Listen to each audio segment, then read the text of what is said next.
तुम्हाला तर माहीतच आहे, मी गावी गेली होते जयंतीसाठी आणि माझ्या भावाचं लग्न होतं. भावाचं म्हणजे माझ्या मोठ्या चुलत्याच्या मुलाचं लग्न होतं.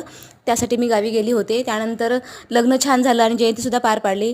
आणि मग मला जायचं होतं बाहेर, म्हणजेच किनगावला थोडीशी खरेदी करण्यासाठी.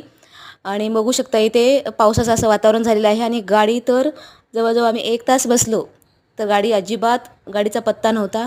त्यामुळे गाडीला यायला वेळ असल्यामुळे माझा मुलगा सम्राट आणि माझ्या बहिणीचा मुलगा आयुष यांना मी माझी शाळा दाखवली. तसं तर आम्ही नेहमी गेल्यानंतर तिथे शाळेवरच थांबतो.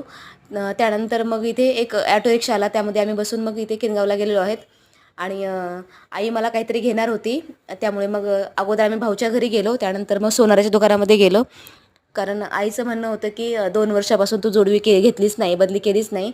त्यामुळे मग आई मला सोनाराच्या दुकानात घेऊन गेली आणि आईने मला छान अशी जोडवी घेतलेली आहेत.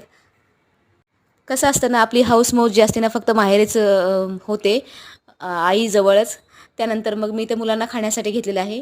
आणि रात्रीसुद्धा तोच प्रॉब्लेम झाला गाड्यांचा. त्यानंतर आम्ही गावामध्ये आल्यानंतर बत्ती गुल झालेली आहे. बघू शकता सगळीकडे अंधारच अंधार आहे.